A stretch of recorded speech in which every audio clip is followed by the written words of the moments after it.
فرعون کا محل جہاں شان و شوکت تھی، دولت کی چمک دمک تھی، سینکڑوں خدام تھے اور ہر حکم پر سر جھکانے والے غلام، وہاں ایک ملکہ رہتی تھی، آسیہ بنت مزاحم۔ وہ ملکہ جس کے پاس دنیا کی ہر آسائش تھی مگر دل میں سکون نہیں تھا، کیونکہ سونے کے پنجرے میں قید و پرندے کی طرح اس کی روح حق کی تلاش میں بے قرار تھی۔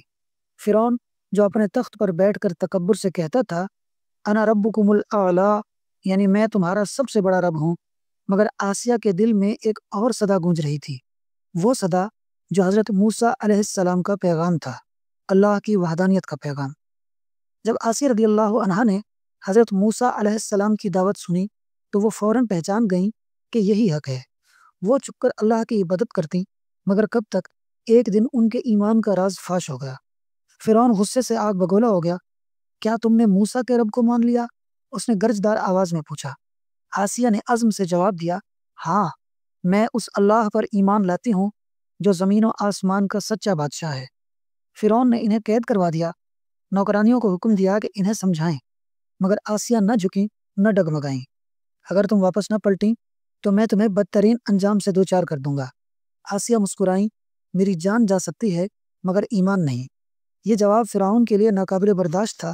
اس نے حکم دیا کہ انہیں تپتے صحرا میں لے جا کر زمین پر باندھ دیا جائے، تپتی دھوپ میں، بھوک پیاس میں، ظالم سپاہیوں کے کوڑوں کے درمیان۔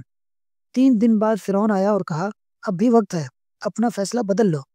مگر آسیہ نے اپنی کمزور ہوتی آواز میں کہا، میرا فیصلہ تو پہلے دن ہی ہو چکا تھا، اب تو میرا ایمان اور بڑھ چکا ہے۔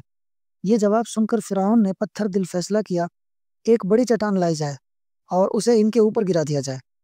جب جلادوں نے چٹان اٹھائی، آسیہ رضی اللہ عنہا نے آسمان کی طرف دیکھا اور ایک دعا مانگی جو ہمیشہ کے لیے قرآن میں محفوظ ہو گئی، رب ابنی لی عندک بیتا فی الجنت ونجنی من فرعون وعملہ ونجنی من القوم الظالمین، یعنی اے میرے رب، میرے لیے اپنے پاس جنت میں ایک گھر بنا دے اور مجھے فرعون اور اس کے عمل سے نجات دے اور مجھے ظالم قوم سے نجات دے۔ اللہ نے اسی لمحے جنت کے دروازے کھول دیے۔ آسیہ نے جنت میں اپنا مقام دیکھ لیا اور ایک روشن مسکراہٹ ان کے چہرے پر آ گئی۔ فرعون حیران رہ گیا، یہ مسکرا کیوں رہی ہیں؟ مگر آسیہ کی روح پہلے ہی جنت میں پہنچ چکی تھی۔ جب چٹان ان کے جسم پر گری تو وہ تکلیف سے آزاد ہو چکی تھی۔ یہ وہی ملکہ تھی جو فرعون کے شاہی محل میں رہتی تھی، مگر اصل بادشاہت جنت میں اس کی منتظر تھی۔ اللہ نے اس کی قربانی قبول کی اور قیامت تک کے لیے اسے جنتی عورتوں میں شامل کر دیا۔